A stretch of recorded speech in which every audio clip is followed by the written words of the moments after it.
Welcome to the third session of entry test gladiator series. Students, अगर आप भी जानना चाहते हैं कि यूईटी की नई पॉलिसी के मुताबिक मॉक टेस्ट क्या है, ओरिजिनल ई कैट कब और कैसे लिया जाएगा, ई कैट के लिए टोकन कब और कहां से मिलेगा, ई कैट में अपेयर होने के लिए एडमिशन कार्ड कहां से बनेगा, तो इस वीडियो को एंड तक जरूर देखिए। इससे पहले कि अगर आप लीडिंग फिजिक्स फैमिली का हिस्सा नहीं बने तो देर किस बात की, जल्दी से चैनल सब्सक्राइब करें और हमारी फैमिली का हिस्सा बन जाइए।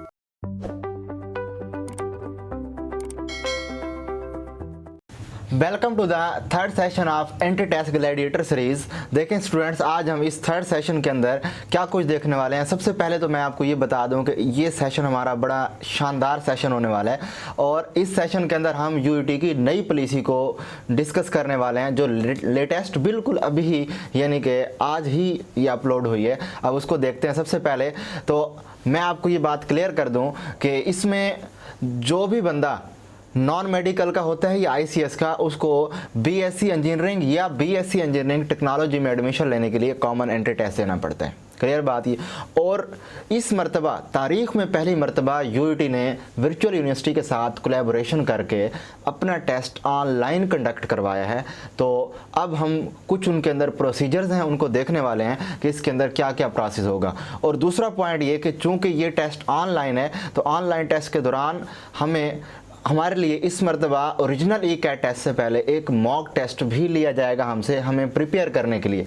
तो उसके बारे में आपको आगे चल के बताने वाला हूं और उसके लिए हमें एडमिट कार्ड किस तरह लेने ऑनलाइन, ये सारी चीज़ें मैं क्लियर करने वाला हूं। तो सबसे पहले तो यहाँ कुछ क्वेश्चंस हैं जो मैं आपको क्लियर कर देता हूँ कि हम इस पूरे टॉपिक के अंदर इस पूरे सेशन में क्या क्या करने वाले हैं। सबसे पहले नंबर पर मैं आपको ये बताने वाला हूँ कि मॉक टेस्ट की डेट और टाइम क्या है और मॉक टेस्ट क्यों लिया जा रहा है। दूसरे नंबर पे मैं आपको ये बताने लगा हूँ कि एंट्री टेस्ट की ओरिजिनल एंट्री टेस्ट जो ई कैट है वो कब होगा, उसकी डेट क्या होगी और किस टाइम लिया जाएगा।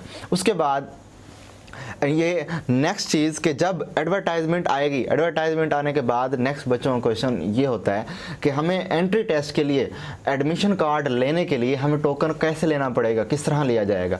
और फोर्थ वन नंबर पर मैं आपको स्टेप बाय स्टेप ये पूरा प्रोसेस बताऊंगा कि किस तरह आपने स्टेप बाय स्टेप इस तरह एप्लीकेशन फॉर्म फिल करना होगा और एंड पर आप एडमिशन फॉर्म हासिल कर लेंगे। तो हम अपने सेशन पर मूव करने से पहले मैं आपको थोड़ा सा कुछ नसीहत करने लगा हूँ और वो ये है कि देखें, आपके दिमाग का साइज़ आपकी कामयाबी का तयन नहीं करता, बल्कि आपकी सोचों का साइज़ आपकी कामयाबी का तयन करता है। क्या मतलब है इसका स्टूडेंट्स? इससे बिलोंग नहीं करता कि आपका साइज़ छोटा है या बड़ा है, बल्कि बिलोंग इस चीज़ से करता है कि आपकी इमेजिनेशन पावर कितनी स्ट्रांग है, आप कितनी मुफक्किराना सोच रखते हैं। देखें, आइंस्टाइन ने कहा था कि imaginations are more important than knowledge, यानी कि दिमाग के सोचने की जो अहलियत है वो बड़ी वसी होनी चाहिए। हमें शाहीन जैसी परवाज़ रखनी है, शाहीन जैसे सोचना है। इसकी मैं आपको बेस्ट एग्जांपल देता हूँ कि आपने स्टीफन हॉकिंग का नाम सुना होगा। स्टीफन हॉकिंग इस दुनिया का सबसे कमज़ोर तरीन, लाग़िर तरीन बंदा था, लेकिन उसके दिमाग की परवान इतनी ऊँची थी कि उसने बड़े बड़े साइंसदानों को नीचे गिरा दिया। ठीक हो गया। तो आपने अपनी दिमाग की उड़ान को बहुत ऊंचा रखना है। तो चलते हैं हम अपने सेशन की तरफ।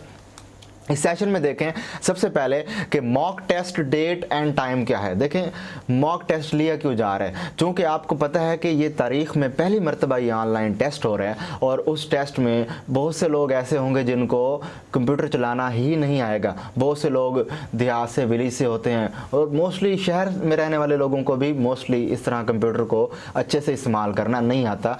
तो इस मकसद के लिए उन्होंने क्या किया, जिस वक्त आपका ECAT original ECAT होगा उससे एक हफ्ता पहले आपको जो आपने सेंटर चूज किया होगा उस सेंटर में आपको बुलाया जाएगा और बुलाने के बाद आपको वहां प्रैक्टिस कराई जाएगी कि किस तरह आपने अपने ओरिजिनल एंट्री टेस्ट को अटेम्प्ट करना है, यानी कंप्यूटर यूज कैसे करना है। क्लियर हो गई बात ये, यानी कंप्यूटर यूज करने का तरीका समझाया जाएगा। और उसके बाद नेक्स्ट पॉइंट क्या है कि उसके अंदर अब एंट्री टेस्ट डेट और टाइम क्या होगी, यानी कि अब अगला क्वेश्चन क्या है कि एंट्री टेस्ट की डेट और टाइम क्या होगी। देखें स्टूडेंट्स, जब एडवर्टाइजमेंट आएगी, एडवर्टाइजमेंट के बाद आपका मॉक टेस्ट या एंट्री टेस्ट, एक तो मॉक टेस्ट आपके ओरिजिनल ई कैट से एक हफ्ता पहले होगा, ये बात माइंड में रखें। और एक हफ्ता पहले तो होगा, लेकिन उन दिनों भी दिन कौन सा होगा, वो दिन सैटरडे होगा या संडे होगा, यानी कि मॉक टेस्ट भी सैटरडे या संडे वाले दिन होगा। सिमिलरली आपका जो एक्चुअल टेस्ट होगा ई कैट टेस्ट, वो भी सैटरडे या संडे को लिया जाएगा। ये बात यहाँ तक क्लियर है। नेक्स्ट चलते हैं हम। तो अब सबसे पहली चीज़, यहाँ एक और क्वेश्चन आता है कि who may appear in the entry test, कौन सा शख्स एंट्री टेस्ट में अपेयर हो सकता है। तो देखें, अगर आपने इसको इन डिटेल देखना है तो कौन सा बंदा एंट्री टेस्ट में अपेयर हो सकता है, तो मैंने इसको पिछले सेशन नंबर 2 के अंदर इन डिटेल बताया कि एंट्री टेस्ट में कौन कौन सा बंदा अपेयर हो सकता है। तो सेशन नंबर 1 और सेशन नंबर 2 को आप ज़रूर देखें। उसको देखने के लिए सबसे पहले तो देखें, यहाँ आपको ऊपर एक आई का निशान बना हुआ नज़र आ रहा है, या तो आप ऊपर आई के निशान पर क्लिक करें, क्लिक करते ही आपको सेशन 1 और सेशन 2 मिल जाएंगे। या अगर आप वहाँ क्लिक नहीं करते तो नीचे डिस्क्रिप्शन बॉक्स में भी आपको 2 लिंक्स प्रोवाइड किए गए हैं, उसके अंदर भी आप क्लिक करें। क्लिक करने के बाद पहले इस वीडियो को पर आगे जाने से पहले इन 2 सेशन को ज़रूर देखें। उसके बाद अगर वहाँ से भी आप नहीं जाते तो नीचे कमेंट सेक्शन में जाएं, वहाँ आपको पहला जो कमेंट बॉक्स नज़र आ रहा होगा, तो पहले कमेंट में ही दो लिंक दिए हुए हैं, आप उन पर क्लिक करें। सेशन 1 और सेशन 2 ज़रूर देखिए। तो नेक्स्ट हम चलते हैं कि अब फाइनली के submission of application and receipt of admit card, यानी कि हमने अपना एप्लीकेशन किस तरह सबमिट करवानी है और उसका एडमिट कार्ड एंट्री टेस्ट में अपेयर होने के लिए कैसे लेना होगा। तो यहाँ सबसे पहले मैं कुछ 2 पॉइंट्स क्लियर करने लगा हूँ। पहला पॉइंट ये कि आप लोगों को, एप्लीकेंट्स को, स्टूडेंट्स को इस मरतबा किसी यूनिवर्सिटी में जाने की ज़रूरत नहीं है। यूईटी में आपको बाई हैंड इस मरतबा कुछ भी नहीं करना। टोटल का टोटल प्रोसेस कैसे हो चुका है, ऑनलाइन हो चुका है। दूसरा पॉइंट ये, जब आप ऑनलाइन अप्लाई कर देंगे तो आपका एडमिशन कार्ड भी आपको ऑनलाइन प्रिंटर से प्रिंट निकालना पड़ेगा। क्लियर हो गई बात ये। तो ये बात यहाँ पे दिमाग में रख लें। अब मैं आपको स्टेप बाय स्टेप प्रोसेस बताने वाला हूँ कि किस तरह स्टेप बाय स्टेप प्रोसेस के ज़रिए हम ये पूरा वो करेंगे। तो देखें स्टूडेंट, सबसे पहले नंबर पर जिस वक्त आपका एंट्री टेस्ट की एडवर्टाइजमेंट आएगी ई कैट की, याद रखें ये एडवर्टाइजमेंट आपकी कब आएगी, 1 मई, तकरीबन अप्रॉक्सीमेटली 1 मई तक आ जाएगी, या उससे पहले हो सकती है, या थोड़ा सा डिले कर सकते हैं, बट इस दौरान। उसकी वजह क्या है? उसकी वजह यह है कि 24 मई लास्ट डेट है इसकी सबमिशन की। इससे बात क्लियर हो चुकी है कि वो आपको तकरीबन 15, 20 या 30 दिन पहले का गैप देंगे जब वो एडवर्टाइजमेंट आ जाएगी। तो एक बात माइंड में बिठा लें कि ई कैट के लिए जो लास्ट डेट है वो 24 मई है। 24 मई के बाद आपका एडमिशन नहीं जाएगा। आप एंट्री टेस्ट के लिए, ई कैट के लिए कभी अपना एडमिट कार्ड नहीं बनवा सकेंगे और ना ही आप उसमें एलिजिबल होंगे। तो ये डेट माइंड में बिठा लें। अब प्रोसेस क्या है? पहला स्टेप, जब एडमिशन जब एडवर्टाइजमेंट आएगी, एडवर्टाइजमेंट के बाद उस आपने क्या करना होगा, सब अपने करीबी किसी HBL ब्रांच में जाना होगा। जो ही आप HBL ब्रांच में जाएंगे, वहाँ जाके आपको क्या करना होगा, सबसे पहले उनको 1200 रुपये देने होंगे। 1200 रुपये देंगे, वो आपको टोकन नंबर दे देंगे, एक टोकन दे देंगे और टोकन नंबर दे देंगे। ठीक हो गया। वो आपने टोकन नंबर लेना है उनसे।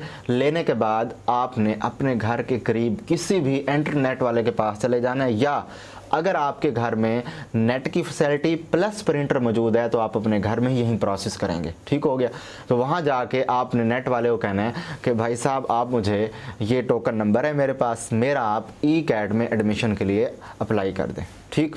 अब उसमें क्या होगा कि सेकंड नंबर पर अब वो वहाँ पर क्या करेगा, वो गूगल पर जाकर admission.uit.edu.p एंटर करेगा, या आप भी इसी तरह करेंगे कि अगेन मैं रिपीट कर रहा हूँ, admission.uit.edu.p के आपने वहाँ पर एंटर करना है। जो ही आप एंटर करेंगे तो आप UIT की वेबसाइट में पहुँच जाएंगे और वहाँ आपको एक इंटरफेस नज़र आएगा।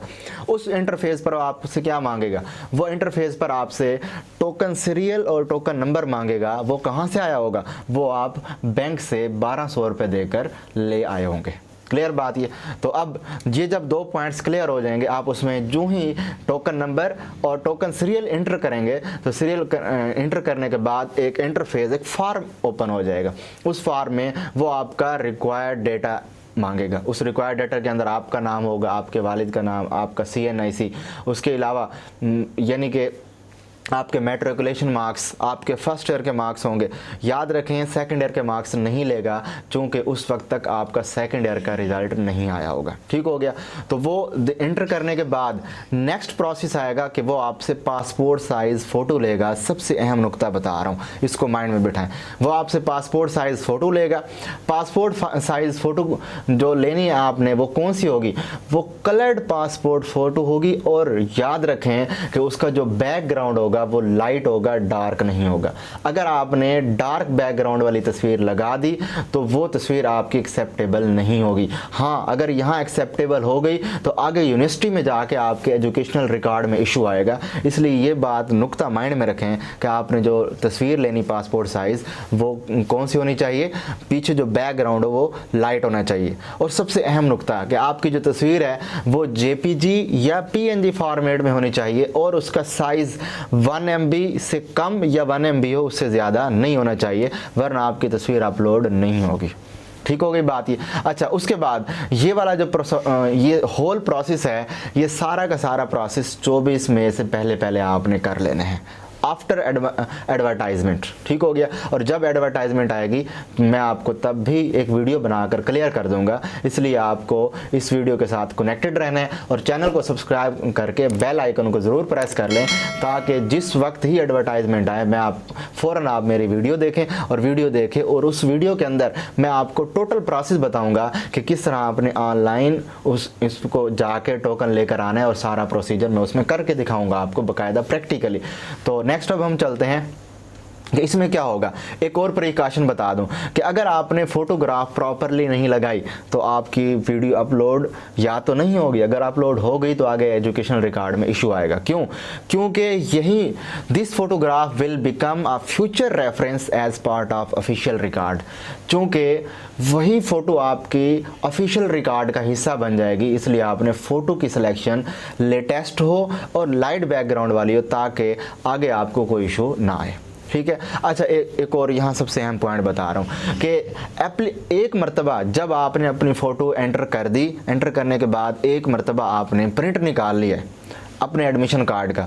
अब उसके बाद अगर आप चाहेंगे भी सही कि मुझे अब अपनी तस्वीर चेंज करनी है तो आप कभी चेंज नहीं कर पाएंगे। इसलिए पहले ही आपने अपनी तस्वीर का इंतखाब सोच समझ के करना है। ठीक हो गया। अच्छा, उसके बाद नेक्स्ट है कि जब आप तस्वीर लगा देंगे, तस्वीर लगाने के बाद वो आगे आपको एक और इंटरफेस देगा। उस इंटरफेस में वो आपसे पूछेगा कि आप टेस्ट सेंटर चूज़ करें, कौन सा चूज़ करना चाहते हैं। इससे अगले सेशन में मैं आपको बताने वाला हूँ। इस वीडियो के एंड पर आप देखेंगे कि आपको एक ऊपर बॉक्स सा बना हुआ नज़र आएगा और आप उस पर क्लिक करेंगे, एक सेशन नंबर 4 के अंदर एंटर हो जाएंगे और वहाँ मैं आपको इसका पूरा टेस्ट सेंटर किस तरह ज्वाइन करना है, वो टेस्ट सेंटर कौन सा चूज़ करना है, उसके अंदर सेशन कौन सा रखना है, टाइमिंग कौन सी चूज़ करनी है, ये सब कुछ मैं उसके अंदर बताऊंगा।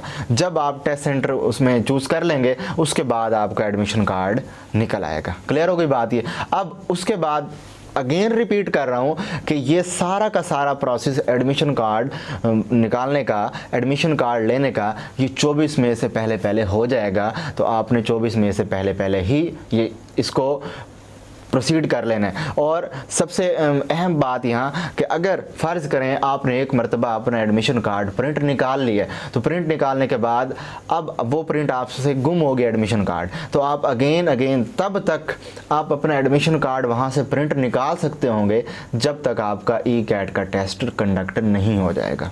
क्लियर हो गई बात ये। मुझे उम्मीद है कि यहाँ तक आपको सारी बातें क्लियर हो चुकी होंगी। अब अगला जो सेशन है वो बड़ा इंपॉर्टेंट होने वाला है। क्यों?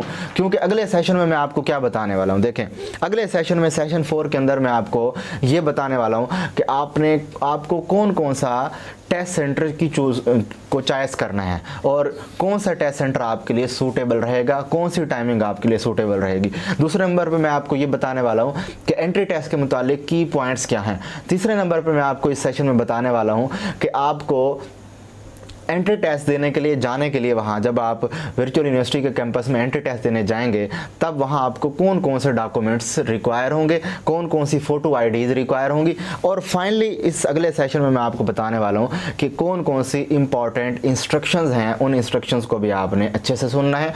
तो उम्मीद है कि आपको सारी बातें क्लियर हो चुकी होंगी। Thank you. अल्लाह हाफिज़।